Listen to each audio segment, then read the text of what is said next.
Enough of you, sons of Levi. Oh, huh?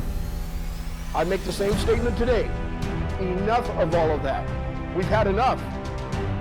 I'm not placing my trust or the trust of the people in this assembly or those who watch us online underneath something that has failed Yah's people over and over and over. Your track record is not good enough for our redemption. We have a high priest. And if you're supporting that thing, that entity in the state of Israel right now, to bring, and you're trying to bring Yah's people underneath that covering over there, and they have ordained a high priest, shame on you. You're placing Yah's people underneath the covering of a different high priest. That in and of itself is encroachment if you believe in the blood of Yahshua. Now they're ordained. They weren't ordained in the original calling of the priesthood. Why? It was the original priesthood. And as we'll see as we look in Numbers, a total different priesthood is about to arise. It's Aaron's.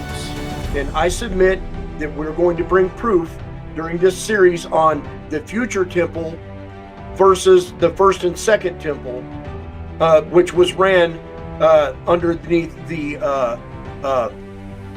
Aaron's priesthood. Okay, we're going to prove that Aaron's priesthood is not Yahweh's priesthood. It's going to be very plain, very clear. We're going to establish step by step and tear down the walls of the falsehood of what's going on in the land right now. To support something or a group of people that Yahweh took an oath against in the future prophecy in Ezekiel chapter 44. That is encroachment.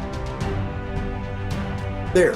Now, we know that the Levitical hierarchy is gone, done away with, and Malkitzedek reigns. There is no question about that. However, if we look at some of the doctrine out there right now and compare it to Scripture, Yahweh was foreshadowing things that would happen in the Malkitzedek priesthood prior to Yahshua returning. We can learn a lot about what has happened to the Levitical order under Aaron's priesthood, and if we take a good look at that, we can receive instruction now in the Malkitzedek order on what not to do for sure. I am going to reveal these wicked teachings. They are wrong, and they are leading people away from the priesthood, and it is a delusion. Many of you already know that I share a different view of the Malkitzedek, and I believe it all revolves not around the book of the law, book of the covenant. That is all English words, man-made doctrine. I want to make a disclaimer, as I was saying, I in no way, shape, or form, this ministry or anything that I teach is in no way connected to David Perry and Matthew Nolan.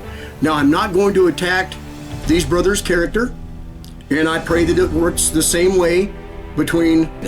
One thing I do want to make very clear, the Melchizedek priesthood reigns over all other priesthoods that have ever been established on the face of this planet.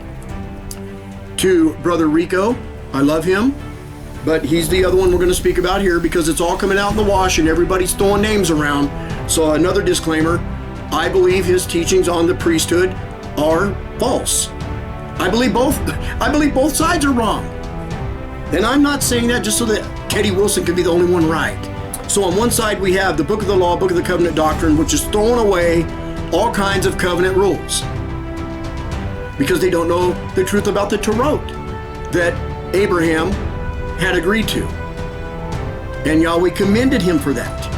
All right. On the other side, we got Brother Rico teaching this Levitical hierarchy, if you will. And once again, I'm not attacking their character. I love these guys. I do, but I just do not see what they're saying.